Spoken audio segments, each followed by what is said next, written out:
ईश्वर को सर्वव्यापी न्यायकारी मनकरी तंकर अनुशासन निज जीवन अवलंबन करी शरीर को भगवान का मंदिर मन करी भल जिनस को बड़पट कहवा शरीर को भगवान का मंदिर मन करी आत्मा संयम एवं नियमितता द्वारा आरोग्य रक्षा करी मन को विचार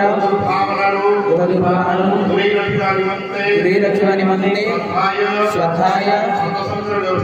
संदर्भ व्यवस्था करी सर्वदा इंद्रिय संयम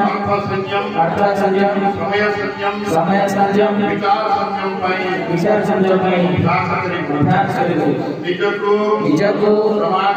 समाज एक अभिन्न अंगमन करी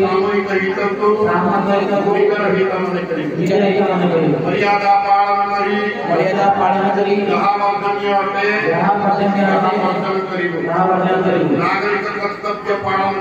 नागरिक कर्तव्य पालन करी समाजनिष्ठ हो रही सचोटता कर्तव्य परायणता साहसिकता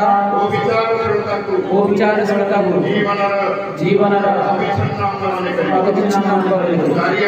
चारियाडे मधुरता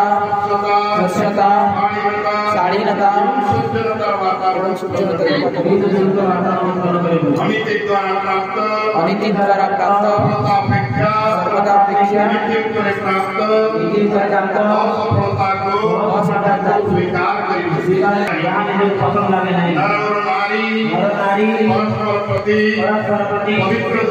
पवित्र दृष्टि संसार